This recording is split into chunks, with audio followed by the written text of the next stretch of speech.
Golden State Media Concepts Technology Podcast covers everything tech. The hottest mobile phones, tablets, games. We review it, rate it, test it.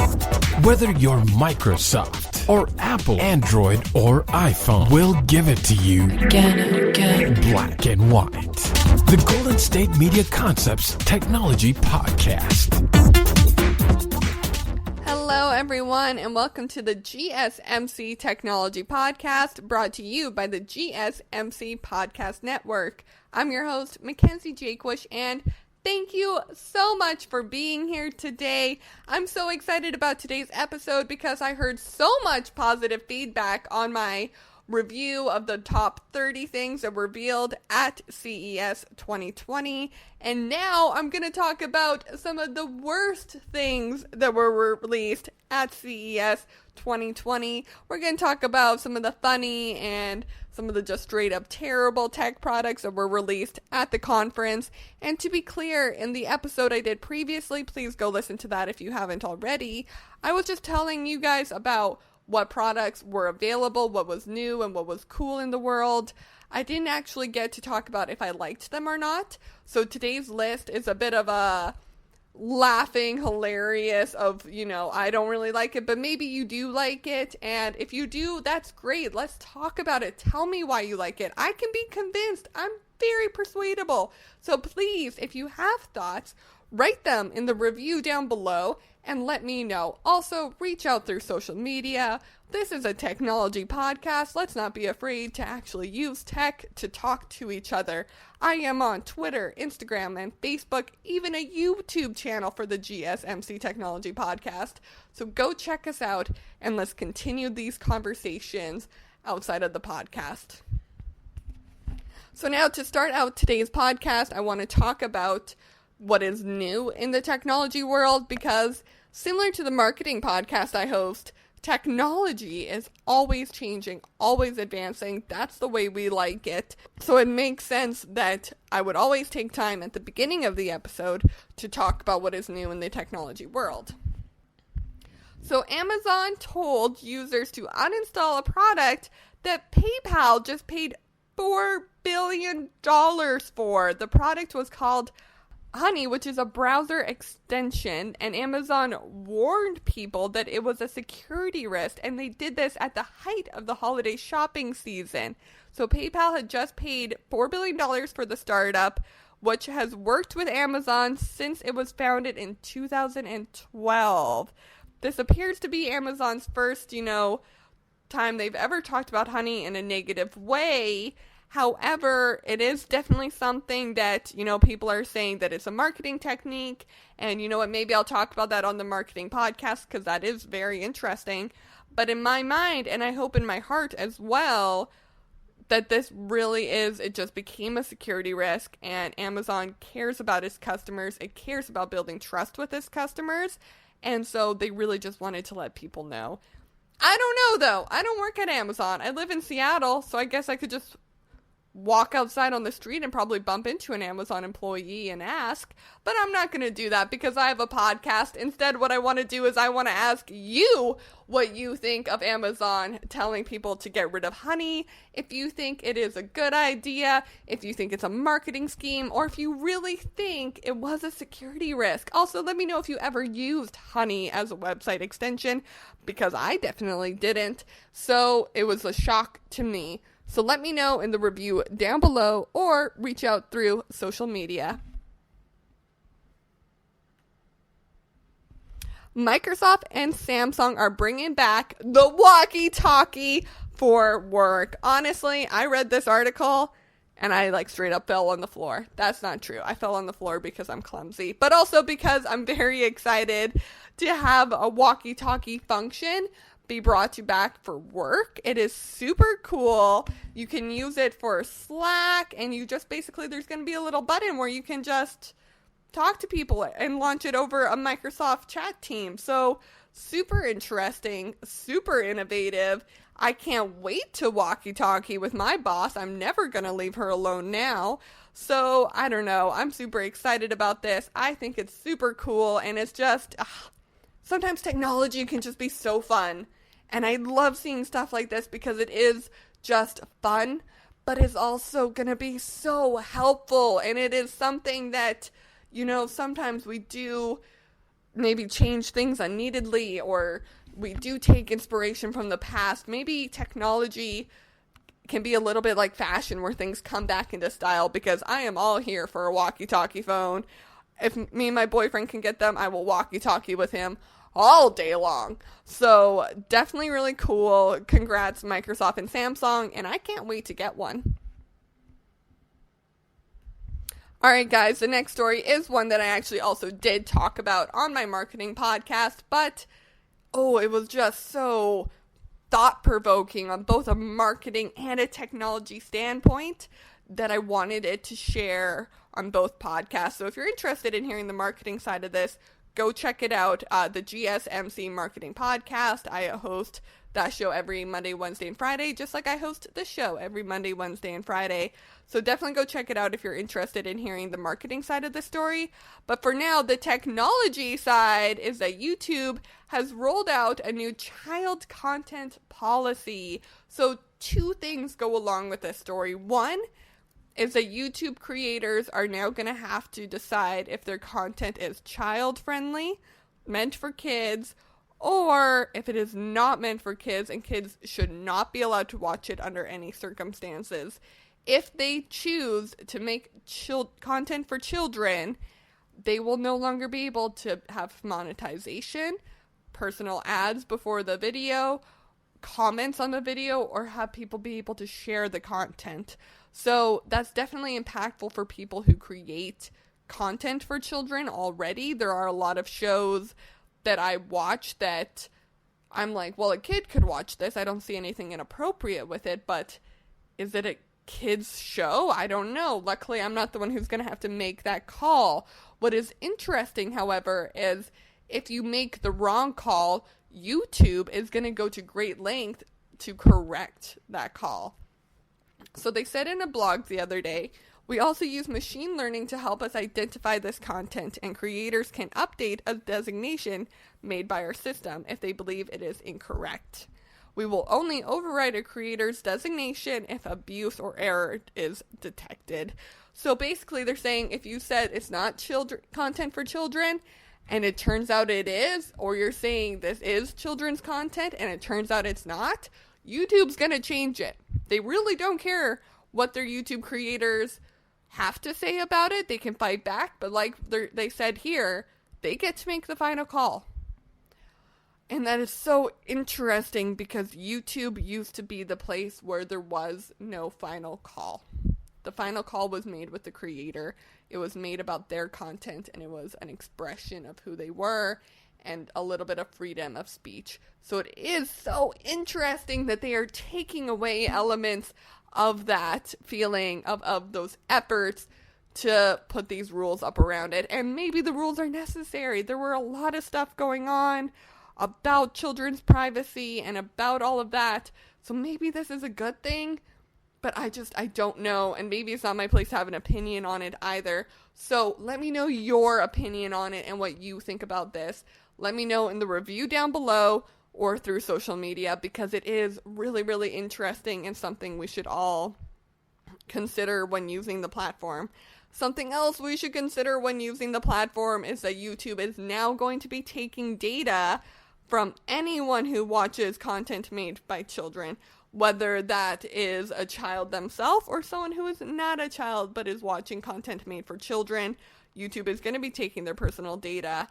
And this could be a good thing, because I know there were quite a few issues going on with pedophiles commenting on content that was made for children and using it as an inappropriate use of the technology. So maybe this is a good thing. I don't know. Let me know in the comments down below what you think of YouTube rolling out this new policy. Okay, everyone. That is it for our first segment. We're going to go ahead and take a quick break from the podcast, but when we come back, we are going to be talking about the worst products of CES, and I'm going to count down the top 10 of what I think are just sort of funny and aren't really super innovative or anything like that. And again, I'm not looking to offend anybody. I'm not looking to start a fight over CES. So if you have different opinions, let me know, because I would love to hear them and I'd love to be persuaded. So definitely make sure you are subscribed to the GSMC Technology Podcast, brought to you by the GSMC Podcast Network. I'm your host, Mackenzie Jakewish, and I'll be right back. This week on the Fundamentals Report, we look at one industry sector that will noticeably outperform the cannabis green rush. Investing in high-growth trend is proven to be one of the best ways to build wealth, and although the cannabis sector has proven successful for many investors, there is one industry sector that is set to significantly outperform cannabis. This same sector is the focus of giants such as Google, Facebook, Microsoft, and innovative content and technology leader Real-Time VR, trading as RLTR. Virtual reality is the highly disruptive technology which is quickly becoming part of all consumers' lives and will impact almost every major industry sector. Over the next few years, VR will begin to realize its potential with an estimated 171 million active VR users, generating nearly $121 billion in sales. For more information on VR and other stories, visit thefundamentalsreport.com. Do you work in the world of marketing and advertising? Are you a media buyer or the owner of an agency? Have you been looking for a podcast to help stay on top of all the goings-on of those worlds? The GSMC Marketing News Podcast is dedicated to keeping you up to date on all things concerning marketing and advertising. Get the latest marketing news, from what major businesses have planned for the coming year to the newest trends in advertising, from podcasts, digital and streaming, to the old standbys of radio, television, and billboards. The GSMC Marketing News Podcast has you covered, whether you're a marketing agent or a business trying to expand your brand.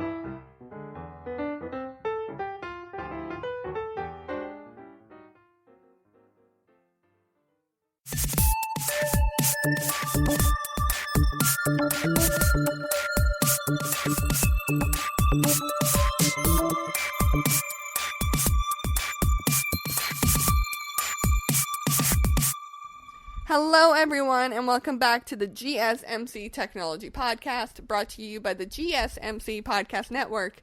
I'm your host, Mackenzie Jakewish, and thank you so much for joining me today. I really love doing these episodes. I think they are so much fun and just so great to kind of get a bit of a laugh out about some funny things that happen in technology. I have done some podcasts about the worst things to ever come out of a decade, or the funniest things to ever come out of a decade in the world of technology. And so now I'm super excited to talk about some of the worst products that were introduced at CES 2020.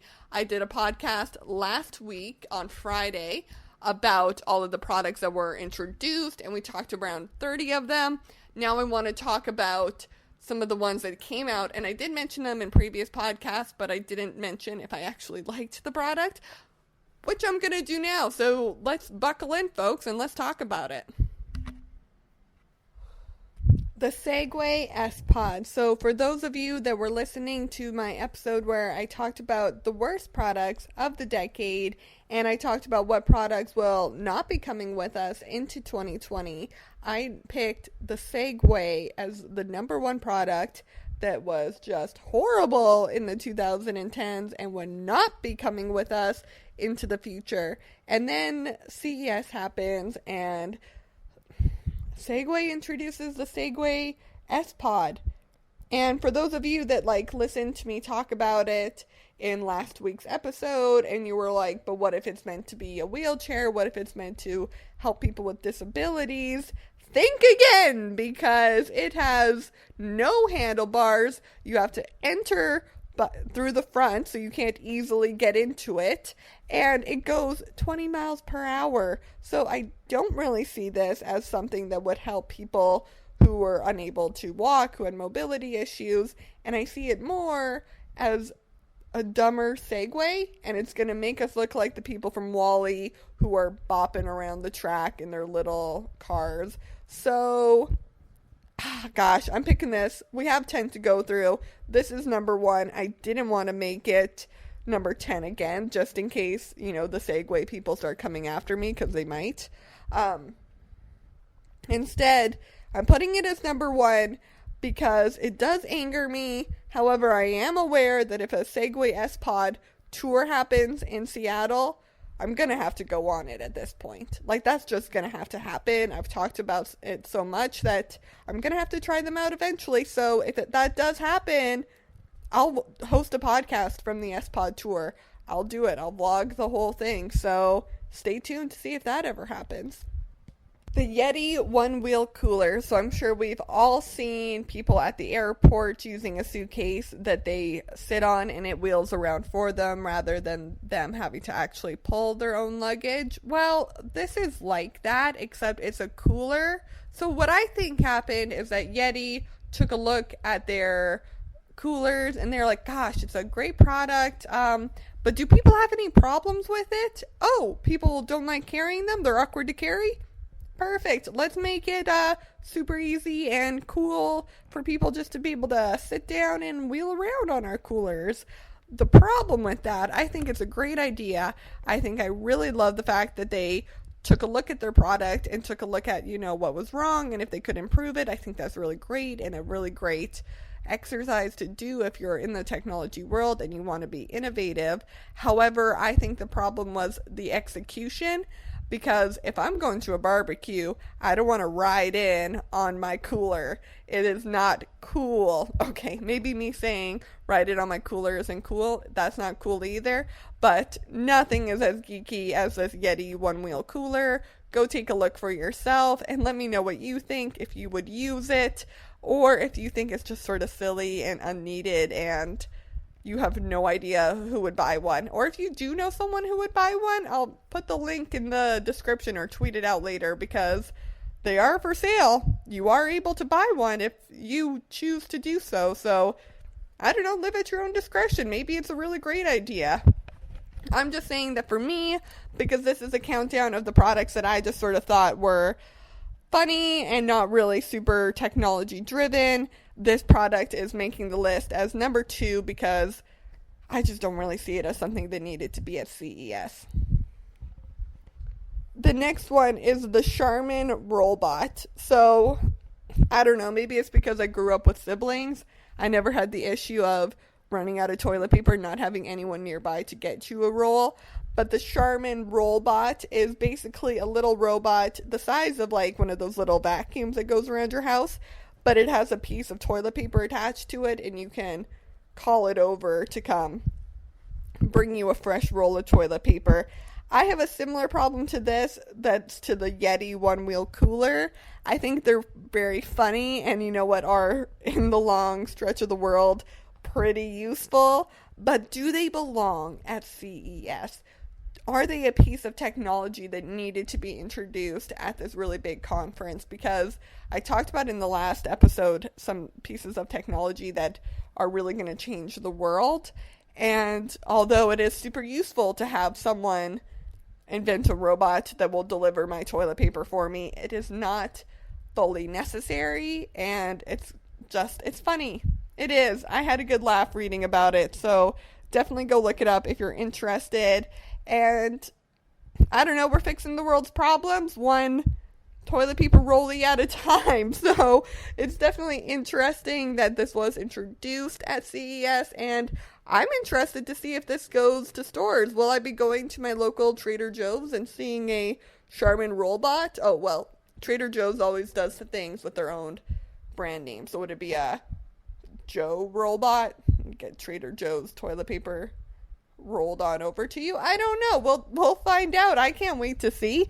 If I ever do see it at a Walmart or anything, I'll take a photo and tweet it out because right now I'm seeing it more as a gimmick than anything else, but I'll be interested to see what happens in the future. Always stay hopeful. The next one is the Fresco's Eva Mini. So I feel like someone took a look at what was really great about those individual coffee machines where you can make one cup at a time, and they're like, what if that was oil instead of coffee? And in my mind, that's the wrong thought. Never think it's anything other than coffee. That machine is a piece of art. and having individual cups of coffee has totally saved my life at various moments of decaffeination. Sometimes when I'm hosting this podcast and I just need a little zip to keep going, 1 cup of coffee will usually do it. I don't have to make a whole pot. Meanwhile, I have never felt the need to de-thaw a frozen piece of olive oil in a machine that's going to shoot out a little cup of the olive oil.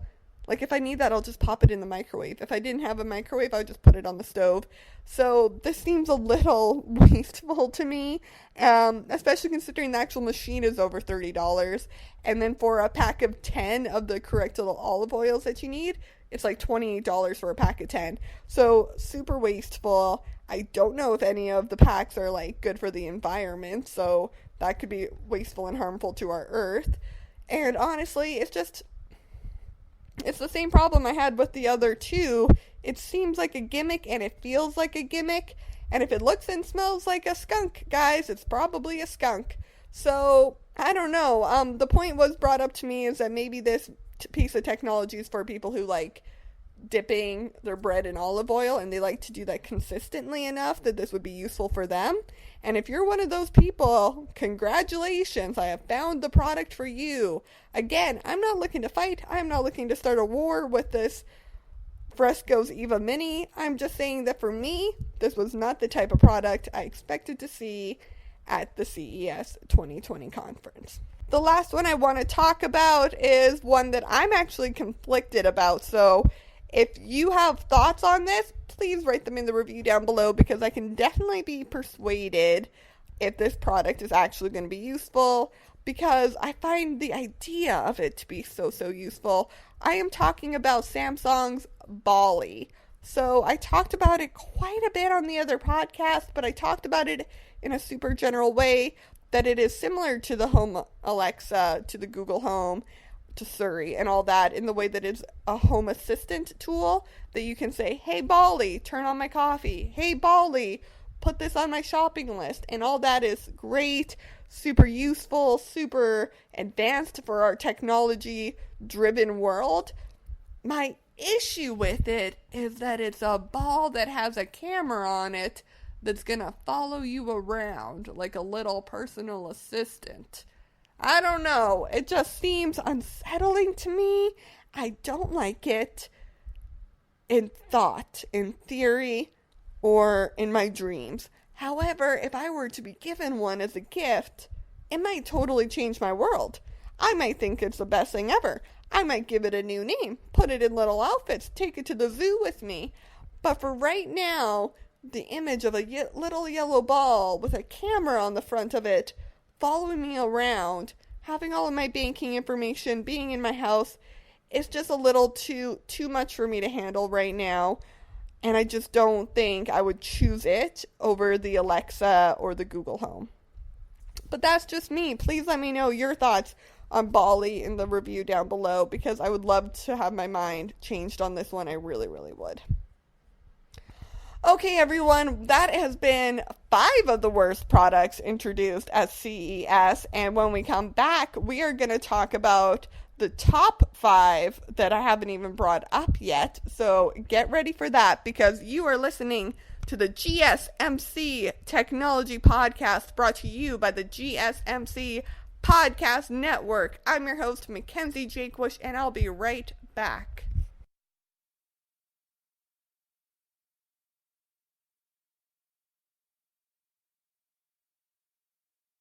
Tired of searching the vast jungle of podcasts? Now listen close and hear this out.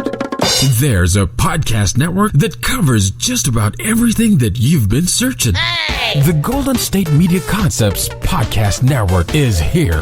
Nothing less than a podcast bliss with endless hours of podcast coverage. From news, sports, music, fashion, cooking, entertainment, fantasy, football, and so much more. So stop lurking around and go straight out to the Golden State Media Concepts Podcast Network. Guaranteed to fill that podcast itch. Whatever it may be. Visit us at www.gsmcpodcast.com. Follow us on Facebook and Twitter, and download us on iTunes, SoundCloud, and Google Play.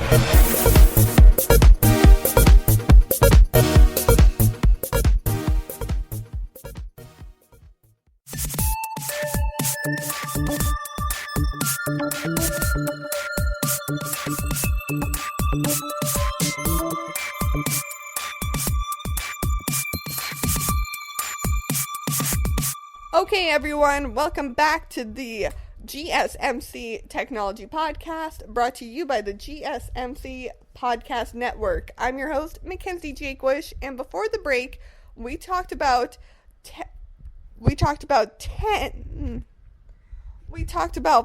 5 of the worst products, in my opinion, that were introduced at CES. Just for a quick review, we talked about the Segway S-Pod, we talked about the Yeti one-wheel cooler, Charmin Rollbot, Fresco's Eva Mini, and Bali. And again, I really want to stretch that this is my personal opinion here, and I'm looking to have a bit of a laugh and a bit of a interesting conversation about these products rather than just totally hate on them in any sort of way. So if you have an opinion on these that is different from mine, comment them in the review, because I would love to have my mind changed, or I'd love to hear more facts about them.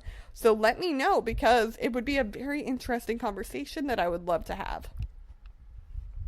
Now that we are back from the break, let's talk about the final 5 products that were introduced at CES that I think are just a little funny or maybe aren't super helpful to the world at large.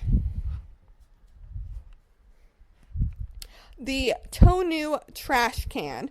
So this one's interesting because a part of me actually really likes it, which is why I put it as number 6.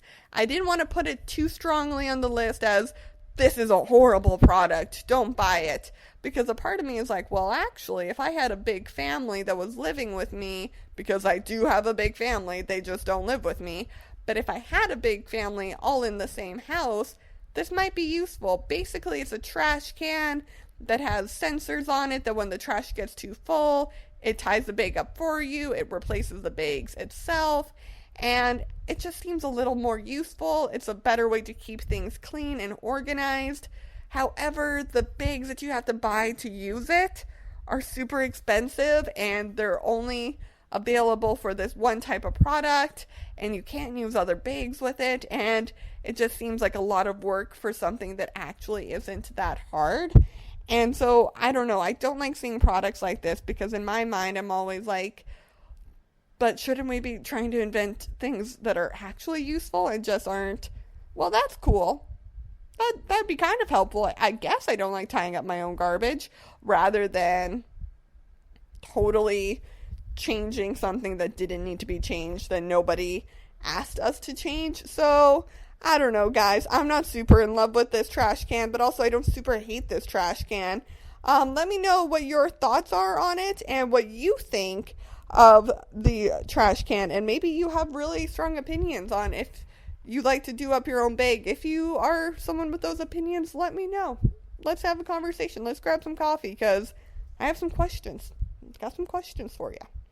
All right, the next one on our list is the voice-activated Kohler Numi. So, someone did make the point to me, this is very similar to the Segway S-Pod of, is this helping people who have disabilities in any sort of way? And if it is, great. I think super cool that you're able to say, I need you to flush on your own, I need you to call for help, I like listening to this type of music when I go to the washroom, because know what? Sometimes you do. Sometimes you need a little motivation while you're in there. And I totally get that, and I totally understand this product. What I don't like about the product and why it made the list is that it takes stock of all of your bowel movements and it records them and lets you know later what happened in there and if it seemed healthy. And it's just one of those things of like, is all information good information? Like, can some things stay private? I don't need to know that information about myself. I'm good. This isn't a product for me, but maybe it's a product for you. As I've said time and time again, maybe this is really great for some people, and it's just not great for me. Speaking of which, ironically, this product is great for me that's coming up next, but I don't want it. So if anyone's listening to this podcast and looking to give me a gift, do not make it this one. Do not get me this, although it seems kind of perfect. It is the Mars cat. And the reason I am saying that it is so perfect for me is because I am allergic to cats, but I love looking at cats online. So, one would put together the thought that maybe a Mars cat would be the perfect solution for me because there's no hair. There's nothing to clean up after. It kind of takes care of itself. I don't need to worry about it. I'd like to point out the downside of this argument, however, is that they're creepy. I don't want a robot cat following me around, scratching itself, pretending that it's covering up its litter, going to sleep in my bed with me. I'm good. Leave me out of the Christmas shopping list this year if you're thinking of getting me a Mars cat, because honestly, I'd rather stick to what I'm already doing, which is looking at cats online and wishing that I didn't have allergies, okay? I don't need the Mars cat. I'm good. However, if there's a future where suddenly everyone has a Mars cat, my question is, what happened to the real cats? Where did they all go? Or is this an alternate reality where the cats have taken over the world, because we all know they're capable of doing that, and they have now forced us to play with these Mars cats instead of them? Interesting thought process there, but it's possible. I don't know. Who invented this? Maybe it was cats themselves. Maybe they're sick of getting played with. Either way, guys, I definitely recommend going and watching the commercial for Mars cat if you're looking for a bit of a giggle, because it is pretty funny. So go check that out if you're interested. And also maybe you're interested in buying one. If you are, let me know. The PromoBot. So this is really interesting because if you just Google PromoBot, you're going to see some very normal looking robots and you're going to say, why did this make the list? It just seems like it's a robot. Everyone's developing AI technology right now. Why is she going after the PromoBot? But what I want you to do is alter your Google search to PromoBot CES 2020 and get ready, because you're about to see a terrifying photo of Arnold Schwarzenegger as a robot. So, yes, PromoBot made an AI robot that looks like Arnold Schwarzenegger in The Terminator. I don't think I need to explain further why I don't like this product and why I think this product is unsafe and unneeded at CES 2020. Get rid of it, I say. I am absolutely done with it. Alright guys, the next product that made our list is the BellaBot, which is similar to the PromoBot, except it does not look like Arnold Schwarzenegger. Instead, the BellaBot is going to basically replace, people think it's going to replace the service industry. It is a little carrier service that you can designate to say, alright, this meal is going to table 5, and the robot will zip over there. People take their meal off of it, put their dirty dishes there, and it'll zip back to the kitchen. Here's my issue with this product. I think it's super sleek looking, super innovative. People seem to like it. People seem to like the idea of it. What I'm against is that I feel like this is just an unneeded version of what a dinner cart is. Like, I get that someone has to really push the dinner cart, but in the example photo that they used on the BellaBot website, it kind of just looked like somebody was pushing this thing down a little hallway. So I don't know. I don't think this is worth all the hype that it's getting. It does look like a cat, so there's a point for it. No, I'm counting that as a point against it. It looks like the creepy Mars cat. I am done with these funny inventions from CES. I hope you enjoyed today's podcast. I hope I didn't upset anybody. I really was trying to just to say it in good fun. And yeah, I can't wait till next year's CES. And if you have comments or concerns about anything I talked about, please reach out through Instagram, Facebook, or Twitter. We also have a YouTube page. And make sure you are subscribed to this podcast and write a review down below of what you think were the worst products introduced at CES 2020. For now, you have been listening to the GSMC Technology Podcast, brought to you by the GSMC Podcast Network. I'm your host, Mackenzie Jakewish, and thank you for joining me today. You've been listening to the Golden State Media Concepts Technology Podcast. part of the Golden State Media Concepts Podcast Network. You can find this show and others like it at www.gsmcpodcast.com. Download our podcast on iTunes, Stitcher, SoundCloud, and Google Play. Just type in GSMC to find all the shows from the Golden State Media Concepts Podcast Network. From movies to music, from sports to entertainment, and even weird news. You can also follow us on Twitter and on Facebook. Thank you, and we hope you have enjoyed today's program.